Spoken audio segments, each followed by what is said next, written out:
Livro do Apocalipse, capítulo de número 20. Apocalipse, capítulo 20, versículos 5 e 6. A seguir. Apocalipse, capítulo 20, versículo 5 e versículo 6. A seguir, diz assim a palavra de Deus: Mas os outros mortos não reviveram até que os 1000 anos se acabaram. Esta é a primeira ressurreição. Bem-aventurado e santo aquele que tem parte na primeira ressurreição. Sobre estes não tem poder a segunda morte, mas serão sacerdotes de Deus e de Cristo e reinarão com ele 1000 anos. Vamos ver na outra tradução, versículo de número 5 e 6. Os restantes dos mortos não reviveram até que se completasse os 1000 anos. Esta é a primeira ressurreição. Bem-aventurado e santo é aquele que tem parte na primeira ressurreição. Sobre esses, a segunda morte não tem autoridade. Pelo contrário, serão sacerdotes de Deus e de Cristo e reinarão com ele os 1000 anos. Amém? Dando continuidade ao capítulo 20, nós vimos já um pouco sobre o reino de 1000 anos de Cristo na terra. E note que a palavra 1000 anos aí no capítulo 20 ela é repetida por várias vezes. Ou seja, não é um número simbólico, mas é um número real, é um número literal que nos diz do reino de Cristo, de 1000 anos, que para Deus e para Cristo pode ser um dia, né? Porque o que a Bíblia diz? Um dia para Deus é como 1000 anos, e 1000 anos é como um dia. Então faz parte também do grande dia do Senhor, da manifestação do Senhor para Israel, para a sua igreja. Haverá a ressurreição dos mortos. Haverá, nós lemos aqui a primeira ressurreição. Haverá também uma segunda ressurreição. Portanto, nós podemos dividir em duas ressurreições, né? A ressurreição dos salvos e a ressurreição para a condenação eterna. Mas os outros mortos não reviveram. Justino Marte, que viveu em Éfeso cerca de 135 depois de Cristo, escreveu acerca do Apocalipse de João. E além disso, um homem tenório de nome João, um dos apóstolos de Cristo, profetizou em uma revelação que lhe foi feita de que aqueles que confiassem em Cristo passariam 1000 anos em Jerusalém, e que depois viria a ressurreição universal e eterna de todos, como também o juízo final. As Escrituras usam pelo menos 3 expressões sobre a ressurreição. Então nós vamos estar vendo sobre isso. A ressurreição de mortos. Qual é essa ressurreição de mortos? É a ressurreição daqueles que estavam mortos, ressuscitaram, mas morreram de novo. Então a primeira ressurreição de morte na Bíblia foi o filho da viúva de Sarepta, que está em 1 Reis 17, 21, 22, a qual Elias orou e o filho ressuscitou. A segunda ressurreição foi o filho da Sunamita, 2 Reis 4, 34, 35, fala sobre quando Eliseu ora também por este filho, ele ressuscita. A terceira ressurreição é o homem que tocou nos ossos de Eliseu. Eliseu tinha sobrado só os ossos dele, caiu ali um soldado e ele ressuscitou. Essa história também está em 2 Reis, capítulo 13, verso 43 e 44. Depois, já no Novo Testamento, o filho da viúva de Naim. Está em Lucas capítulo 7. Lucas capítulo 7, verso 11 ao verso de número 17. A Bíblia diz que Cristo ressuscita o filho desta viúva. A próxima ressurreição foi a filha de Jairo. Está em Lucas capítulo 8, verso 54 e 55. Depois foi Lázaro de Betânia, João capítulo 11. Depois a Tabita, quando Pedro ora por ela, em Atos capítulo 9, versos 40 e 41, e um jovem por nome chamado Eutico, que estava ouvindo Paulo pregar, dormiu, caiu e morreu, caiu de cima da janela do segundo andar, morreu e Paulo ora por ele e ele ressuscita. Está em Atos 20, verso 9 e 12. Todos esses que eu citei ressuscitaram, mas depois morreram de novo. Eles voltaram a viver, mas morreram. A segunda ressurreição, e essa que nós vamos tratar, é a ressurreição dentre os mortos, ou seja, aquela que a pessoa morre, mas ressuscita para nunca mais morrer novamente. É a ressurreição dentre os mortos. Esta compreende cada um por sua ordem. 1 Coríntios 15, verso 23. Paulo, quando vai falar da ressurreição, ele vai dizer: cada um vai ressuscitar segundo sua ordem. Esta ordem de ressurreição, cronologicamente, é mais ou menos assim: Cristo e as primícias, que está em 1 Coríntios 15, verso 20 ao 23. Os que ressuscitaram por ocasião da ressurreição do Senhor. Mateus 27, verso 52, 53. Vamos quiser abrir aí. Mateus capítulo 27.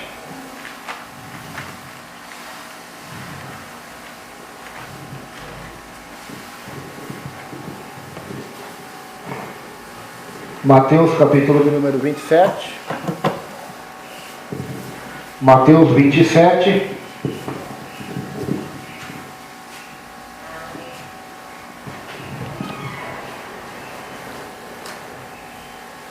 Mateus capítulo 27, verso de número 52.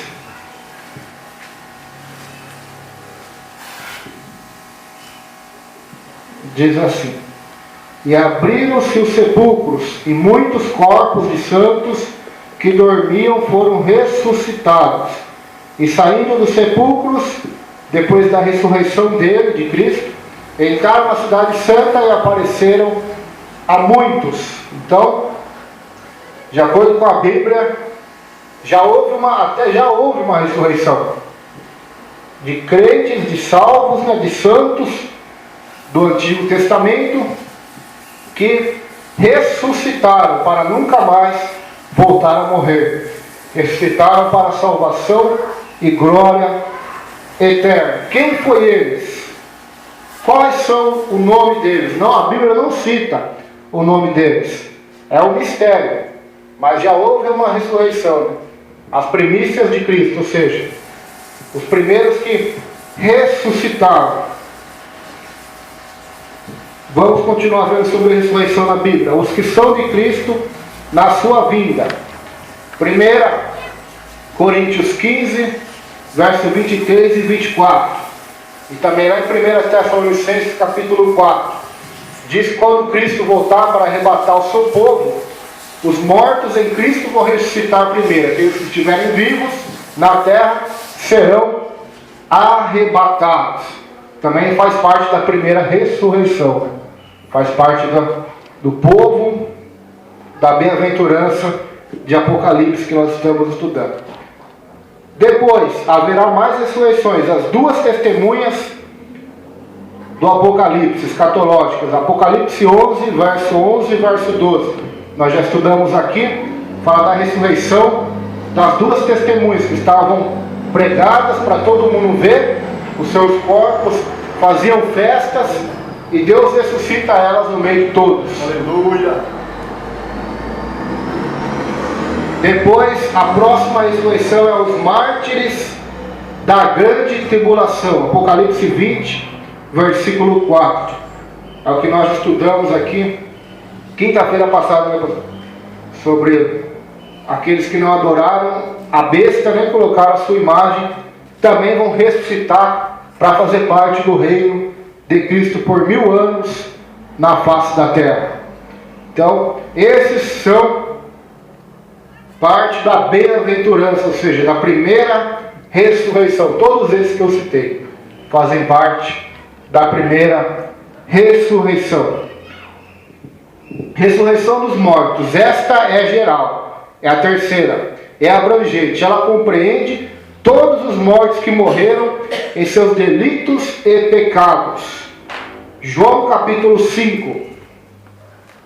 João capítulo 5, verso 28 e 29.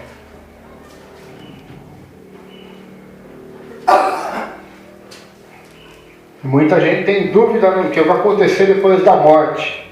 A Bíblia já vai dizer o que acontece conosco, com toda a humanidade. João 5, verso 28 e 29.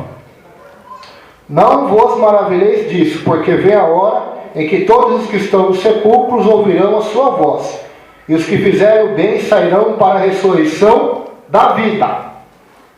Primeira ressurreição, ressurreição da salvação. E os que fizeram o mal para a ressurreição de condenação, ou seja, para a ressurreição do juízo final, do lago de fogo e enxofre. Todos irão ressuscitar. Daniel, capítulo 12, se quer acompanhar também. Daniel, capítulo 12, fala sobre isso. Daniel, capítulo 12, versículo 2, diz assim: E muitos dos que dormem no pó da terra ressuscitarão, uns para a vida eterna e outros para a vergonha e desprezo eterno. Muitos. Por que não fala todos? Porque não são todos. Terão aqueles que serão arrebatados, né? Não morrerão também uma morte normal. Mas a maioria participará dessa ressurreição. Uns para a vida eterna, Daniel diz, e outros para a vergonha e para desprezo eterno. Então aqui está bem claro que tem uma distinção entre a vida eterna e a morte eterna. Quem mais falou do inferno na Bíblia não foi Paulo, nem Moisés, foi Jesus. Ele foi o que mais falou, mencionou e ensinou sobre o inferno na Bíblia inteira. Jesus Cristo. E ele vai dizer lá no Sermão da Montanha que existe o caminho largo e o caminho estreito. O caminho estreito leva até a salvação e o largo até a perdição eterna.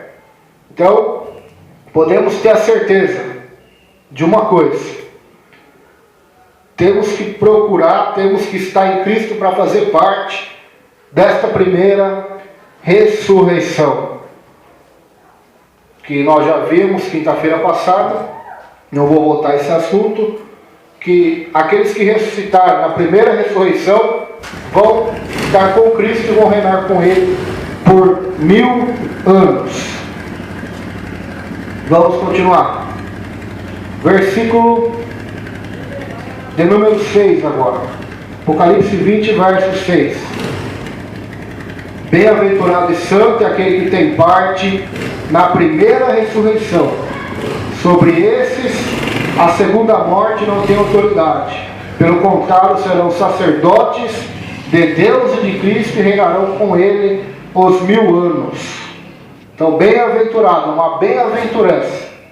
Bem-aventurado e santo é aquele que tem parte na primeira ressurreição, a qual eu já citei aqui. Fala sobre a ressurreição daqueles que ressuscitaram com Cristo quando Ele esteve na terra, foram vistos em Jerusalém.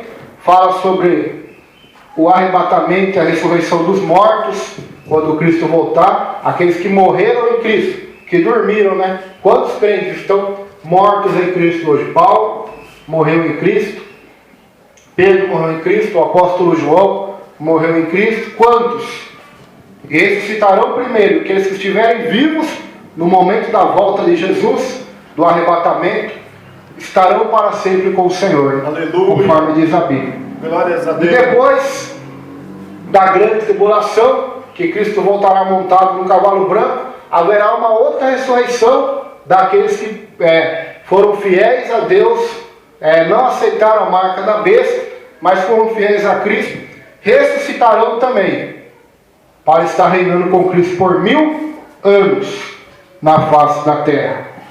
É meio complicado de entender tudo isso, mas é a palavra de Deus que nos ensina desta forma, nos ensina essa grande verdade. As bem-aventuranças do presente versículo é aplicada à ressurreição dos santos.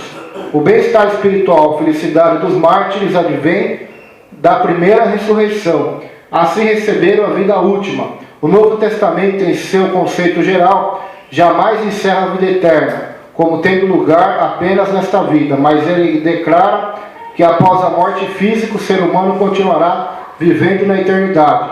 Sobre os participantes da primeira ressurreição, podemos inferir que finalmente eles têm sido perdoados e não aparecem no último juízo.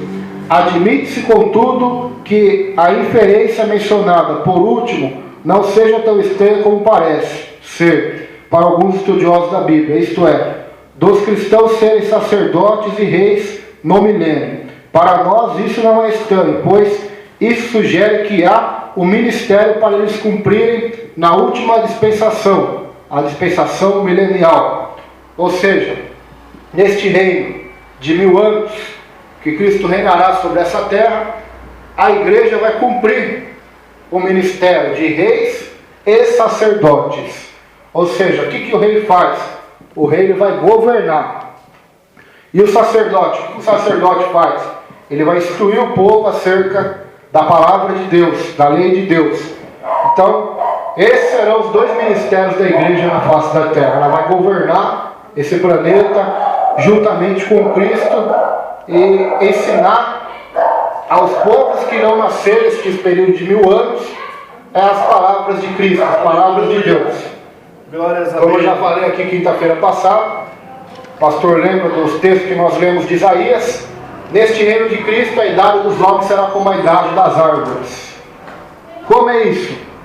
Lembra de Noé, que viveu não sei quantos anos? 800 anos. Matusalém também.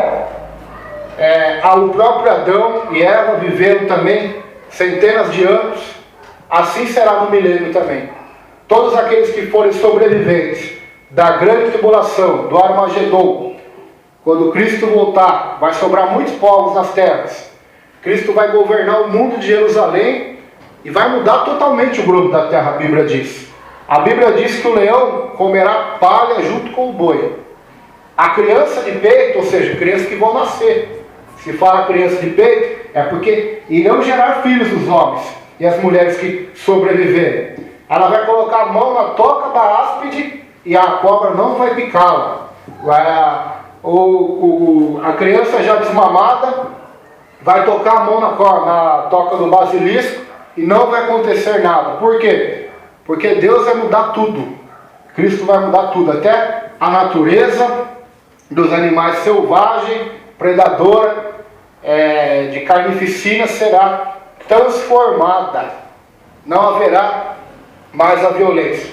Por isso que nós estudamos aqui Apocalipse 20 e o capítulo antes de Cristo começar a governar o mundo.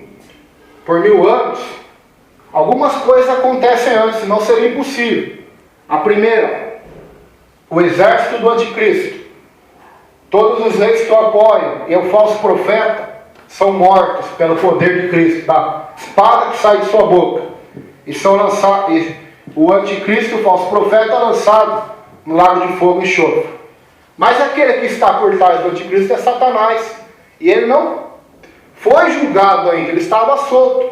Então pode ver que Apocalipse capítulo 20, o verso 1, já começa dizendo que Deus vai enviar um anjo que vai descer do céu com a chave do abismo.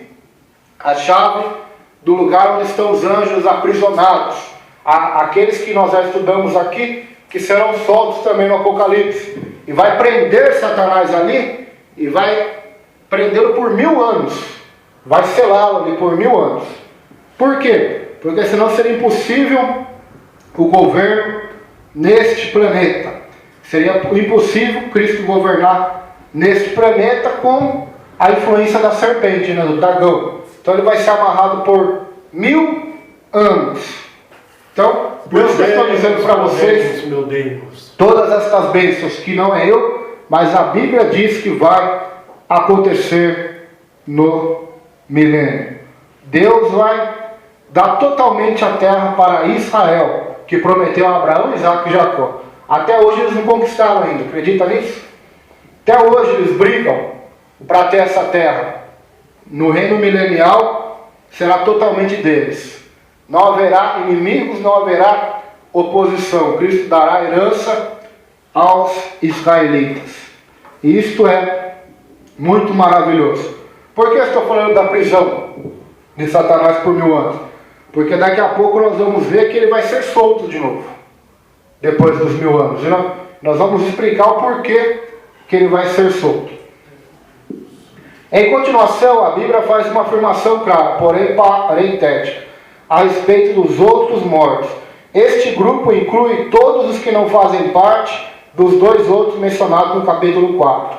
Compõe-nos os mortos que morreram sem jamais ter aceitado a graça salvadora oferecida por Deus. Após o reino milenial, serão trazidos diante do grande trono branco, onde sua sentença será lavrado, lago de fogo. A frase, esta é a primeira ressurreição, significa que os mencionados no versículo 4 completam a primeira ressurreição. Em João capítulo 5, 29, que nós já lemos, Jesus falou de 2 ressurreições.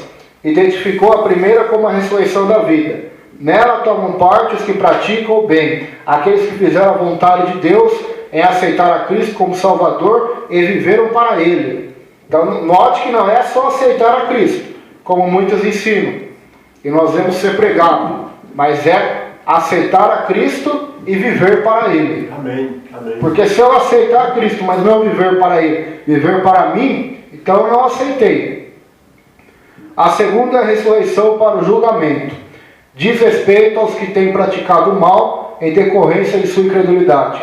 Assim como os profetas do Antigo Testamento não revelaram que espaço de tempo haveria entre a primeira e a segunda vinda de Cristo, o Senhor Jesus age da mesma forma em relação às 2 ressurreições. Somente depois de João ter escrito o capítulo 20 do Apocalipse é que lhe é revelado que haveria pelo menos 1000 anos entre ambas. Naturalmente, Jesus está enfatizando apenas o contraste entre as 2 ressurreições com o propósito de encorajar o povo a viver para Deus. O tempo entre elas não é relevante. Em 1 Coríntios 15, Paulo compara a primeira ressurreição com uma colheita. Cristo ressuscitado é as primícias dessa colheita. E o fato dele ter ressuscitado é a garantia para o restante da colheita, sua igreja. A colheita como um todo acontece, cada um por sua ordem. Depois da ressurreição de Cristo e por ocasião de sua vinda, seremos arrebatados para o encontrarmos nos ares. 1 Tessalonicenses 4,17. Nesta ocasião, os mortos em Cristo ressuscitarão primeiro, e os que estiverem vivos também em Cristo serão arrebatados em corpos glorificados. A Bíblia mostra que os santos do Antigo Testamento serão incluídos no corpo principal da colheita. O respigar da colheita são os mártires da grande tribulação. Eles completarão o número dos que participarão da primeira ressurreição. Então tem os textos aqui, no vou ler, que são bastante. Isaías 26, 19, 21. Ezequiel 37, verso 12 ao verso 14, fala do vale de ossos secos. Sabe o que significa essa visão do vale de ossos secos? A gente até prega sobre ela, mas ela é uma profecia para Israel. A restauração de Israel. O que Deus vai fazer com Israel? Israel vai estar literalmente quase apagado do mapa na grande tribulação. O anticristo vai reunir todas as suas tropas.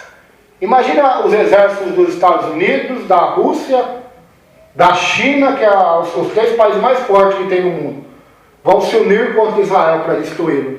O anticristo então vai unir as nações contra Israel. Então, muitos estarão ali como um vale de ossos secos, ou seja, sem nenhuma esperança, sequíssimo. É isso que significa vale de ossos secos, sequíssimo. Não vai haver nenhuma esperança em Israel. Então Cristo voltará dos céus num cavalo branco e vai restaurar novamente o exército de Deus, o exército de Israel. Vai restaurar o povo de Deus. Então isso é maravilhoso. Os que tomam parte na primeira ressurreição, que é a ressurreição dos justos, Lucas 14, versículo 14, são identificados como benditos, os que desfrutam da plenitude das bênçãos de Deus. São identificados também como santos, dedicados a Deus e a sua vontade, pois o servem e o adoram em espírito e verdade. Sua ressurreição, semelhante à de Cristo, ressuscitam para não mais morrer. A segunda morte, o lago de fogo, não terá, pois, sobre eles poder. Eles são reis e sacerdotes, reinarão com Cristo durante o milênio. Glórias a Deus. Então tem a segunda morte. Nós vamos ver também daqui a pouco sobre a segunda morte. Por que a segunda morte? O homem vai morrer duas vezes? Vai. A segunda morte. Só que essa não será uma morte física, mas será totalmente o banimento da comunhão com Deus, o banimento de tudo o que é bom, de tudo o que é graça, será a segunda morte, ou seja, onde as pessoas estarão eternamente separadas de Deus no lago de fogo e enxofre. Essa é a segunda e a pior de todas, né? A segunda morte. A ressurreição do crente é uma realidade, não uma situação hipotética. Ao escrever aos Coríntios, Paulo enfatiza que a nossa ressurreição e a de Cristo estão intimamente relacionadas. Vamos ver lá, 1 Coríntios 15. 1 Coríntios 15.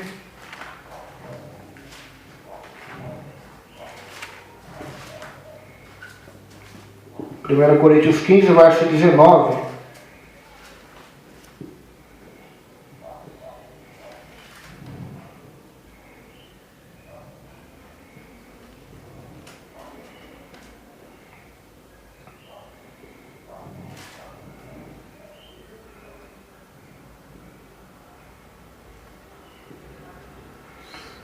Vamos ver do 12 para os irmãos entenderem, né? Do 12. Ora, se se prega que Cristo ressuscitou dos mortos, como dizem alguns dentre vós, que não há ressurreição dos mortos, e se não há ressurreição de mortos, também Cristo não ressuscitou. E se Cristo não ressuscitou, logo é vã a nossa pregação e também é vã a nossa fé. E assim somos também considerados como falsas testemunhas de Deus, pois testificamos de Deus que ressuscitou a Cristo, o qual, porém, não ressuscitou, se, na verdade, os mortos não ressuscitam. Porque, se os mortos não ressuscitam, também Cristo não ressuscitou. E se Cristo não ressuscitou, é vã a vossa fé, e ainda permaneceis nos vossos pecados. E também os que dormiram em Cristo estão perdidos. Se esperarmos em Cristo só nesta vida, somos mais miseráveis de todos os homens. Daqui a pouco continua no versículo 20. Então, é ensinado na igreja de Corinto, né, de todos os problemas e heresias que haviam ali, era ensinado que não existia ressurreição dos mortos. Isso era linguagem figurada na Bíblia, no Antigo Testamento, aceita dos saduceus. Tinha uma divisão em Israel. Quando Jesus Cristo estava na terra, existia dois grupos que perseguiam Cristo. Os principais, né? Eram os fariseus e os saduceus. Os fariseus, eles criam na ressurreição. Os saduceus não criam na ressurreição. Eles não acreditavam na ressurreição dos mortos. Por isso que eles perguntaram para Jesus, que quando o marido morreu, aí a mulher casou com o irmão do marido, e assim por 7 vezes, na ressurreição, de quem essa mulher vai ser? De que marido essa mulher será, né? Quem que vai ser o marido dessa mulher? Então Jesus vai dizer para os saduceus: vocês erram porque não conhecem a Escritura, nem o poder de Deus. Na ressurreição, ninguém vai se casar, vai ser como os anjos de Deus, aleluia, que não se casam, glórias a Deus, nem dão em casamento. Então os saduceus, com certeza, muitos deles se converteram ao Evangelho, a Cristo, entre aspas, e continuaram com as suas crenças, em que não existe ressurreição, ou seja, não existe vida após a morte, não existe juízo final. Era uma religião totalmente terrena, totalmente da terra, com esperança da terra. Por isso que Paulo vai falar aqui no verso 19: se esperarmos em Cristo só nesta vida, somos os mais miseráveis de todos os homens. Ou seja, se a nossa doutrina, a nossa pregação, a nossa esperança em Deus, em Cristo, se limita só nesta vida, para ter prosperidade, para ter uma cura, para ter algum benefício nessa terra, a Bíblia diz que somos mais miseráveis, ou os mais infelizes de toda a terra. E se Cristo não ressuscitou, se não há ressurreição, Paulo vai dizer, Cristo não ressuscitou então. Então a nossa pregação é mentira, a nossa fé é mentira, tudo que nós temos e pregamos se torna mentira. Vamos continuar no versículo 20. Mas agora, Cristo ressuscitou dos mortos e foi feito as primícias dos que dormem. O que é primícia? Fala de colheita. A primícia é a primeira parte da colheita, o melhor da colheita. Então Cristo foi feito primícia dos que dormem, ou seja, o primeiro de muitos da ressuscitar. Porque assim como a morte veio por um homem, Adão, também a ressurreição dos mortos veio por um homem, que é Cristo. Porque assim como todos morreram em Adão, morrem em Adão, assim também todos são vivificados em Cristo, mas cada um por sua ordem. Cristo as primícias, depois os que são de Cristo na sua vinda. Cristo as primícias, aqueles de Mateus que eu li com os irmãos, 28. Foi as primícias, os primeiros que ressuscitaram junto com Cristo. E os que são de Cristo são na sua segunda vinda, ou seja, no arrebatamento da igreja, onde os mortos ressuscitaram primeiro, e depois aqueles que não aceitaram a marca da besta também, nem do falso profeta, do anticristo, mas forem fiéis a Deus. Depois virá o fim, versículo 24. Quando tiver entregado o reino a Deus, ao Pai, e quando houver aniquilado todo império, toda potestade e força. Então nós vamos chegar lá, no capítulo 21. Depois do reino de 1000 anos, Cristo vai entregar o reino nas mãos do Pai, nas mãos de Deus o Pai. No reino de 1000 anos, o reino vai estar na mão de Cristo, o Filho de Deus. Depois dos 1000 anos, ele vai entregar o reino ao Pai. Por quê? Porque já vai ter aniquilado tudo. Tudo que é coisa do mal já vai ter sido banido e julgado. Versículo 25. Porque convém que reine até que haja posto a todos os inimigos debaixo de seus pés. Ora, o último inimigo que há de ser aniquilado é a morte. Porque todas as coisas sujeitou debaixo de seus pés. Mas quando diz que todas as coisas lhe estão sujeitas, claro, esta que se extenua aquele que sujeitou todas as coisas. E quando todas as coisas lhe estiverem sujeitas, então também o mesmo Filho se sujeitará àquele que todas as coisas lhe sujeitou, para que Deus seja tudo em todos. Então, vou parar por aqui por enquanto, sobre este texto de Coríntios 15. Está clara aí a ressurreição dos santos, a ressurreição do povo de Deus. A ressurreição dos crentes é uma realidade, não uma situação hipotética. Ao escrever aos Coríntios, Paulo enfatiza que a nossa ressurreição e a de Cristo estão intimamente relacionadas. Havia em Corinto alguns que se achavam sob a influência de ideias gregas e saduceias sobre a ressurreição. Saduceus, que eu falei para os irmãos. Apesar de haver aceitado a ressurreição de Cristo, negavam fossem os crentes ressuscitar. Tal situação levou Paulo a escrever: se não há ressurreição de mortos, também Cristo não ressurgiu. E se Cristo não ressurgiu, logo é vã nossa pregação e também é vã nossa fé. Consequentemente, seríamos os mais infelizes de todos os homens, pois seria lamentável construir nossa fé sobre algo que jamais ocorrerá. Jesus, porém, ressuscitou. Sua ressurreição é um fato histórico, bem comprovado. E como ele vive, também viveremos.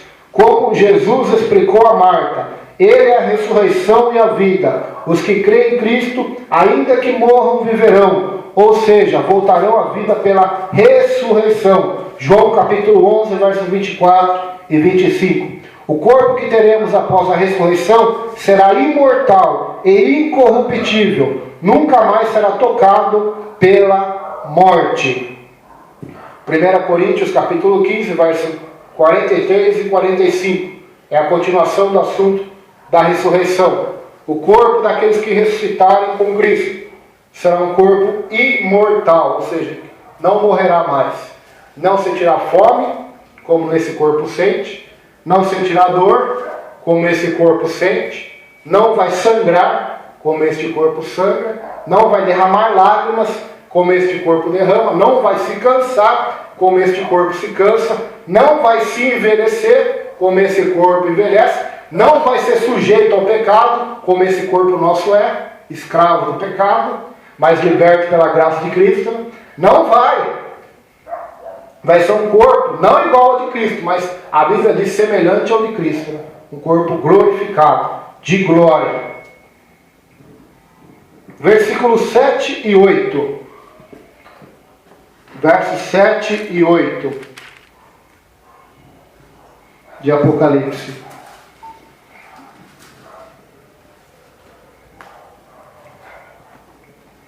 Satanás é solto e derrotado. Quando, porém, se completarem os 1000 anos, Satanás será solto da sua prisão e sairá a seduzir as nações que há nos 4 cantos da terra, Gog e Magog, a fim de reuni-las para a peleja. O número destas é como areia do mar. Então, esses 2 versículos aqui. Primeiramente, muita gente diz que Satanás está preso hoje. E não é verdade, ele está solto. Se você ler o livro de Jó, Deus faz uma pergunta para Satanás. Da onde tu vens? O que ele fala para o Senhor? De passear pela terra, né? Odiar e passear pela terra. Mas em Apocalipse 19, quando Cristo voltar no cavalo branco, então ele vai enviar um anjo para amarrar Satanás por 1000 anos. Para quê? Para que aconteça o que eu disse aos irmãos, o reino de 1000 anos de Cristo na face da terra. Este reino será um reino de paz, prosperidade, conhecimento, graça de Deus. De uma maneira que nós nem imaginamos, né? Como disse Paulo, né? Só vai ser melhor que isso no céu, né? Novos céus e nova terra. Mas depois dos novos céus e nova terra, não terá coisa melhor do que o reino de 1000 anos de Cristo na face da terra. E junto com a sua igreja ele vai reinar, conforme diz a Bíblia. Então o diabo foi amarrado. Outra coisa que eu falei quinta-feira passada, vale a pena falar para os irmãos.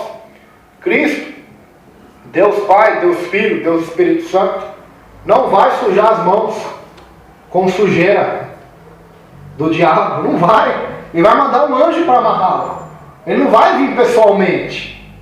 Deus não precisa pôr a mão no diabo para derrotá-lo. Nem Cristo. Vai enviar um anjo. E não é nem arcanjo, né? É um anjo. Não é o arcanjo Miguel, arcanjo Gabriel. Alguns teólogos dizem que é este anjo que desceu do céu é Miguel, mas a Bíblia não fala o nome dele, né? E quando é Miguel, no Apocalipse fala o nome dele, ele é citado lá em Apocalipse 16, se me falha a memória, que Miguel e seus anjos batalharam contra o dragão e seus anjos. Então é um anjo que vai descer do céu com a chave do abismo para amarrá-lo lá. Ou seja, o inferno, nós aprendemos aqui sobre o poder de Deus, que ele manda simplesmente um anjo para amarrar Satanás, e quem tem a chave de lá é Jesus Cristo. A chave do abismo, a chave da morte e a chave do inferno. Apocalipse capítulo de número 1. Ou seja, esses seres demoníacos têm uma prisão preparada para eles. A Bíblia mesmo diz que o inferno foi preparado para o diabo e os seus anjos. Depois deste reino de 1000 anos, que é um tempo muito grande para nós, seres humanos, né? Para Deus não passa de um dia, Satanás será solto novamente. E como eu disse para os irmãos, a igreja vai governar com Cristo. Aleluia! Muitos vão se converter, muitos vão fingir-se convertidos, né? Para não serem julgados, nem receberem punição, né? Porque lá no livro do profeta Isaías diz que no reino de 1000 anos, quem pecar contra o Senhor morrerá. Será dessa forma. Ou seja, mesmo Satanás estando preso, o homem vai continuar pecando. Infelizmente, né? Infelizmente. Por quê? Porque não é como ensinam muitos pastores a modernidade, que quando a pessoa rouba, quando a pessoa adultera, quando a pessoa faz alguma coisa errada, não é ela que está fazendo, é o inimigo, é mentira. Se fosse totalmente o diabo, ela não seria lançada no inferno. Ninguém seria lançado no inferno dessa terra. A culpa é do homem. O homem tinha autoridade sobre esse planeta, em Adão. Mas Adão, o que aconteceu? Deixou a serpente tomar conta. Adão e Eva deixaram, e a partir de então o pecado não está fora do homem, ele está dentro do homem. Por isso que o homem morre, a mulher morre. O preço do pecado é a morte. Por isso que nós morremos. Todos nós vamos para o cemitério. Porque o preço do pecado é a morte, mas o dom gratuito de Deus é a vida eterna. Então, depois deste reino de 1000 anos, o coração daqueles que nasceram nesse período, que vai ser muita gente que vai nascer, imagine mulheres saudáveis, homens saudáveis, vivendo 500, 600, 700 anos. Com uma mulher, quantos filhos vai dar para ter? Em 500, 600, 700, 800 anos? Uma por ano? Dá para ter mais de não sei quantos times de futebol. Então vai ter muita gente que vai nascer. Até porque vai ser um período bom para o planeta. Por quê? Porque não vai ter doenças como tem hoje, não vai ter Satanás solto, né, para matar, roubar e destruir. Vai ter o pecado, é claro, mas em minoria, coisa mínima. Bem mínima mesmo, não como é hoje. Será uma coisa mínima. Porque a igreja vai estar junto com Cristo governando e reinando. E sendo sacerdote, ensinando aqueles que vão nascer neste período as palavras de Deus, a obediência a Deus. A igreja não vai pecar nunca mais, porque vai estar reinando com Cristo já num corpo de glória nessa terra. Num corpo imortal. E depois desses 1000 anos, Satanás será solto da sua prisão. E a Bíblia diz que ele vai sair para seduzir as nações novamente, nos 4 cantos da terra, Gog e Magog, a fim de reuni-las para a peleja. O número dessas é como a areia do mar. Deus falou para Abraão que o número dos salvos é como a areia do mar. E o número só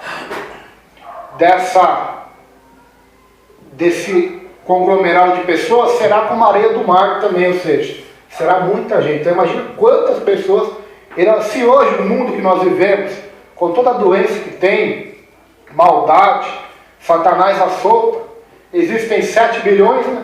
7 bilhões existem no mundo hoje, de pessoas, de seres humanos vivendo. Então imagina um reino de 1000 anos, né? Multiplique esse número por não sei quanto, vai ser muito mais ainda. Muita gente vai se manter fiel a Cristo, mas muitos vão ser seduzidos pela serpente, seduzidos pelo diabo. O Apocalipse não nos dá maiores detalhes sobre o milênio, pois o registro dos profetas sobre o assunto já é mais que suficiente. Isaías, por exemplo, depois de anunciar que haverá um novo céu e uma nova terra, prediz que a Jerusalém presente terá primeiro a sua plenitude num tempo de paz e alegria. Isaías 65, vamos ler lá, Isaías 65, só para os irmãos verem. Isaías 65.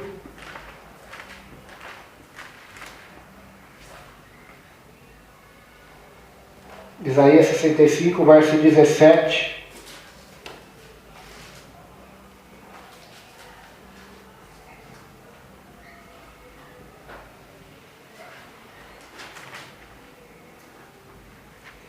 Diz assim, Isaías 65, 17. Porque eis que eu crio céus novos e nova terra, e não haverá lembrança das coisas passadas, nem mais se recordarão. Mas vós folgareis e exultareis perpetuamente no que eu crio. Porque eis que eu crio para Jerusalém alegria, e para o seu povo gozo. Folgarei em Jerusalém, exultarei no meu povo, e nunca mais se ouvirá nela voz de choro, nem voz de clamor. Não haverá mais nela criança de poucos dias, nem velho que não cumpre os seus dias. Porque o jovem morrerá de 100 anos, mas o pecador de 100 anos será amaldiçoado. Então quem morrer jovem no milênio, não vai ser com 10 anos, 15 anos, 18 anos como é hoje. Vai ser de 100 anos. Verso 21. Edificarão casas e as habitarão. Plantarão vinhas e comerão seu fruto. Não edificarão para que os outros habitem, não plantarão para que os outros comam. Porque os dias do meu povo serão como os dias da árvore. Os meus eleitos gozarão das obras de suas mãos até a velhice. Não trabalharão debalde, não terão filhos para a perturbação, porque são a semente dos benditos do Senhor e seus descendentes com eles. E será que antes que clamem eu responderei? Estando eles ainda falando, eu os ouvirei. O lobo e o cordeiro se apacentarão juntos, o leão comerá palha com o boi, e o pó será comida da serpente. Não farão mal nem dano algum em todo o meu santo nome, monte, diz o Senhor. Então aqui fala sobre o milênio, este tempo em que a idade dos homens serão como a das árvores, ou seja, centenas de anos, né? Como das árvores. Depois, se você vê Isaías 66, verso 22, o profeta vai profetizar sobre a nova Jerusalém também, olha lá. Porque como os céus novos e a terra nova que hei de fazer estão diante da minha face, diz o Senhor, assim há de estar a vossa posteridade e o vosso nome. Então fala sobre novos céus e nova terra. O profeta Isaías, Deus confiou para ele muitas profecias, as mais importantes da história desse mundo. Só para você ter uma noção. Isaías 53, ele profetiza a morte de Cristo na cruz. Isaías, capítulo 10, capítulo 11, esses capítulos finais, ele profetiza a segunda vinda de Cristo, profetiza o reino de 1000 anos, depois ele profetiza sobre os novos céus e a nova terra. Então olha quantas revelações Deus confiou para ele, quantas profecias Deus confiou para ele. O final da sua vida foi trágico para o homem, né? Para o pensamento do homem, né? Ele morreu cerrado no meio pelo rei Manassés, por ordem do rei Manassés. Mas aos olhos de Deus, ele é mais um daqueles que foram mortos pela palavra. Então ele é um bem-aventurado. Aleluia. Vamos continuar.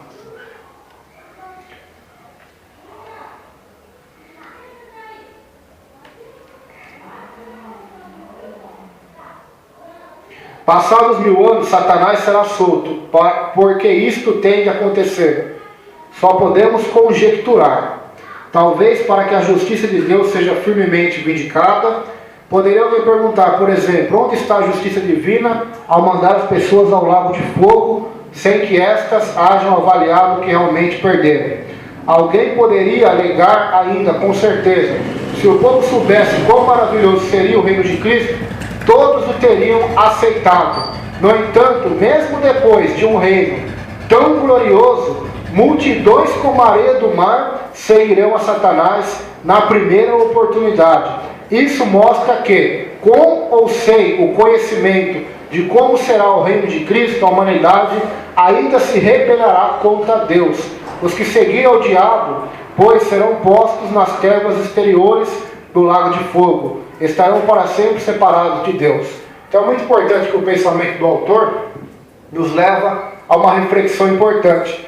Ele está dizendo aqui, se mesmo Cristo reinando fisicamente com os homens 1000 anos na terra, mesmo assim Satanás vai conseguir enganar um monte, como a areia do mar.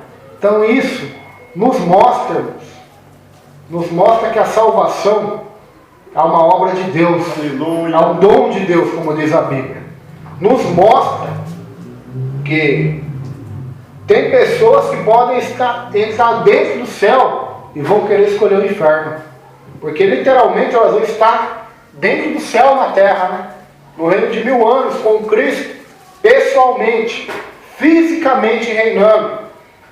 Mesmo assim elas vão escolher se rebelar contra Deus, vão escolher o caminho contrário a Deus.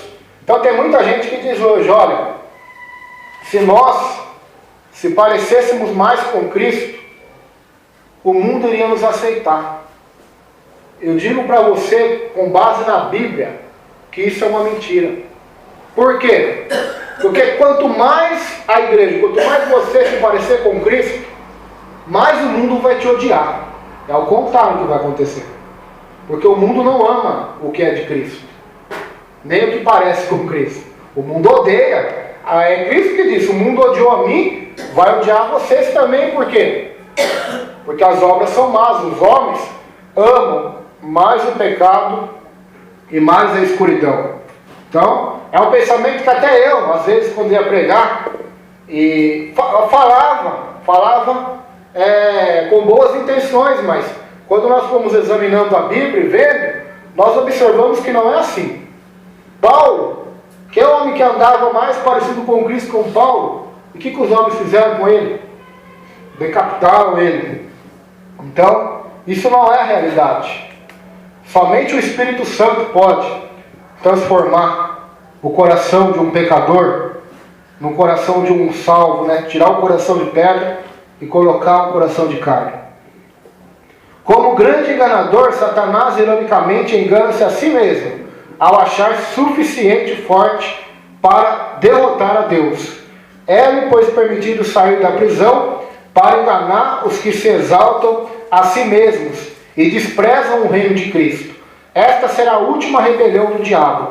Seus seguidores o acompanharão na derrota final. Nunca mais haverá rebelião contra Deus. Seu amor jamais será contestado, blasfemado, contestado. Então, nos mostra também que a prisão, ela não recupera ninguém. Prisão, tanto a prisão de Deus, né, foi para o diabo, como as prisões que existem hoje, não podem recuperar o homem. O que recupera o homem é o Evangelho. Amém. É Jesus Cristo.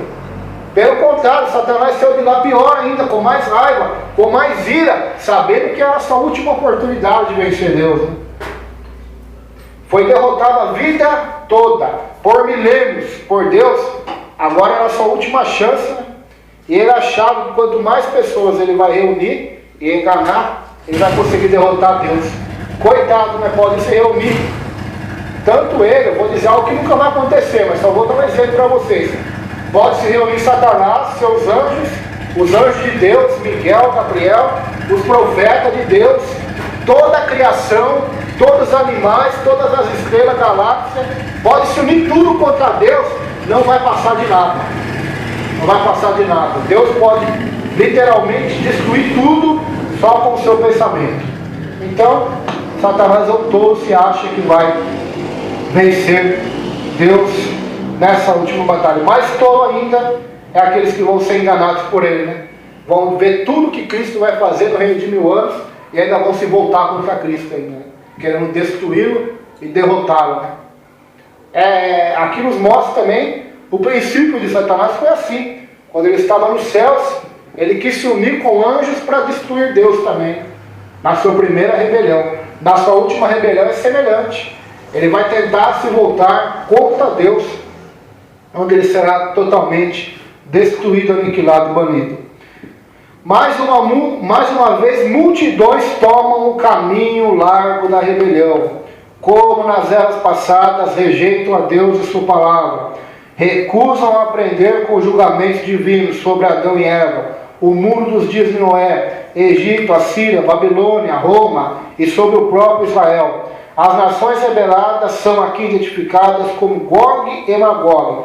Tais nomes são emprestados a Ezequiel 38 e 39. Então não vou ler Ezequiel capítulo 38 e 39, 2 capítulos inteiros, vai falar sobre Gog e Magog na última guerra.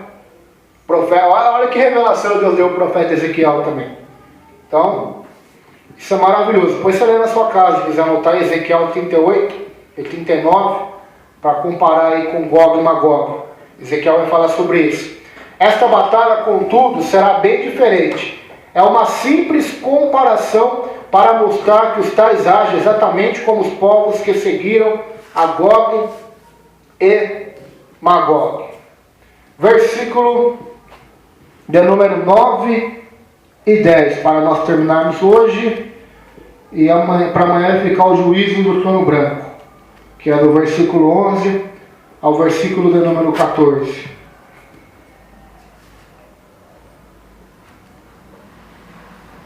Versículo de número 9 e 10. E subiram sobre a largura da terra, e cercaram o arraial dos santos, e a cidade amada. Mas desceu fogo do céu, e os devorou. E o diabo que os enganava foi lançado no lago de fogo e enxofre, onde está a besta e o falso profeta, De dia e de noite serão atormentados para todo sempre. Então ele vai encanar, as nações vão se reunir contra Cristo, a Nova Jerusalém, contra os santos, para destruir o povo de Deus.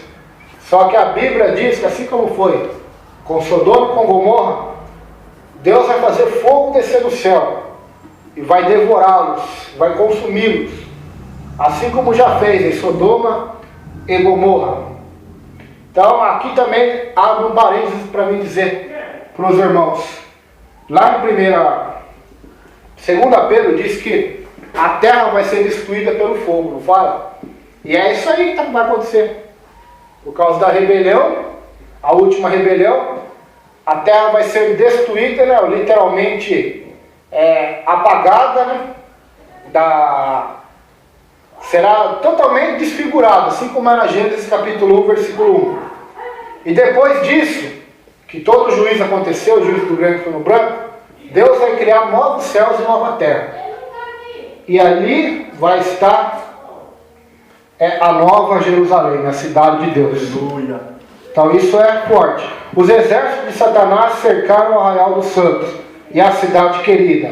Outro nome é Jerusalém milenial. Como e por que os santos de todas as eras se ajuntarão na área de Jerusalém? A Bíblia não explica. Eles são vistos como os fiéis remanescentes. Aliás, tem sempre havido um fiel remanescente. Jesus e os apóstolos preveniram que muitos na era da igreja deixariam a fé para seguirem falsos mestres e profetas. Quanto aos fiéis, viverão em justiça, mesmo em meio à apostasia. Por isso reinarão eternamente com Cristo. Então a Bíblia não descreve como será essa reunião em Jerusalém. Outra coisa importante, se você puder estudar na sua casa, estude sobre a cidade de Jerusalém. É a cidade mais importante desse planeta, de acordo com a Bíblia. Tanto que a Jerusalém dos céus é chamada Nova Jerusalém. Essa aqui é a Jerusalém milenial, dos 1000 anos. Existe a Jerusalém histórica hoje, né? É a cidade lá que muitas pessoas católicas, cristãs, evangélicas vão visitar. A cidade histórica, né? A cidade santa, a cidade onde Jesus passou e foi crucificado, né? Então é uma cidade, podemos dizer assim, ao centro da história, né? Essa cidade. Jerusalém é muito interessante porque tem um mistério muito importante nela. Nós vemos Davi, né? Onde Davi escolheu para ser a sede do seu reino? Jerusalém. Jerusalém. Então era um homem extremamente sábio. Diante da audácia de Satanás, o Senhor Deus manda fogo do céu para devorá-lo juntamente com os demais rebeldes. Os exércitos do mal são completamente destruídos. Mais uma vez, suas tentativas em burlar os planos divinos são frustradas. Todas as profecias do Antigo Testamento dizem que o reino de Cristo será eterno. Continuará pelos novos céus e nova terra. Ou seja, não vai ser só 1000 anos. Depois desses 1000 anos, vai haver novos céus e nova terra, onde Deus, não somente Cristo agora, mas juntamente com o Pai, vai governar eternamente no novos céus e nova terra. Satanás agora é lançado no lago de fogo e enxofre, para sempre. De lá jamais escapará. Nunca mais opor-se-á aos planos divinos. No lago de fogo, Satanás se juntará ao anticristo e ao falso profeta. Eles já estão lá por mais de 1000 anos. São os mesmos e continuam em tormentos. Torna-se claro, pois, que as labaredas do lago de fogo não os limparam nem os transformaram. Somente o sangue de Jesus Cristo e o poder do Espírito Santo podem transformar o ser humano numa nova criatura. Juntamente com Satanás, o anticristo e o falso profeta serão atormentados pelos séculos dos séculos. Ou seja, não será por 1000 anos. Será por 1000 anos vezes 1 milhão de 1000 anos vezes 1 milhão de 1000 anos e multiplica isso sem fim. Não terá mais fim. O anticristo já vai estar lá e o falso profeta. Os dois primeiros serão lançados no lago de fogo e enxofre, vivos, já vão estar 1000 anos queimando lá já. E depois de 1000 anos, Satanás vai ser lançado lá também, juntamente com todos aqueles que se rebelaram contra Deus. Isso nos mostra uma coisa muito importante. Tem gente que diz que no juízo final, Deus vai destruir a alma da pessoa condenada, ou seja, vai ter fim, vai acabar. Os salvos vão continuar a eternidade, mas Satanás, os demônios, os seres humanos que forem condenados vão ser destruídos, ou seja, vai ser aniquilado. E não existe isso na Bíblia. Não serão aniquilados, estarão eternamente separados de Deus. É isso que a Bíblia ensina. Não serão destruídos. Deus não vai destruir a alma, nem o espírito deles. Mas Deus pode, se Deus quiser destruir a alma, o espírito, eu acredito que sim, né? Porque Ele é onipotente, Ele tem todo o poder. Mas não vai. Por que não vai? Porque será uma prisão eterna, juízo eterno, porque foi um pecado contra o Deus eterno, contra o Deus santo. Então, por isso que a sentença é eterna, porque foi feito o pecado contra um ser eterno. É igual a justiça do homem. A justiça do homem dá 10 anos para uma coisa, 5 anos para outra, prisão perpétua para outra mais grave, porque a justiça do homem é falha. Mas a justiça de Deus, a prisão é eterna, não terá fim. Amém? Vamos colocar em pé. E se quiser na sua casa aí, entre hoje e amanhã, leia o grande trono branco aí, do verso 11. Leia e medite sobre o verso 11 até o verso de número 15, que vai estar falando sobre o juízo de Deus, o juízo do grande trono branco. Amém? Amém. Vamos colocar em pé, fazer uma oração.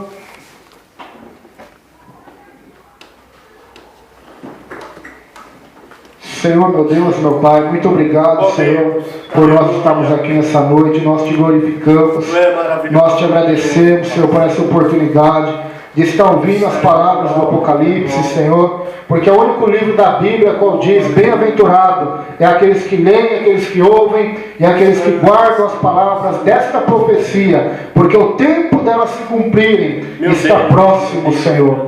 Ó Deus Todo-Poderoso, nós aqui falamos de coisas eternas, de coisas celestiais, coisas que os olhos não viram e que nem chegou ao coração do homem, mas é o que o Senhor Deus tem preparado para aqueles que o amam, meu Deus.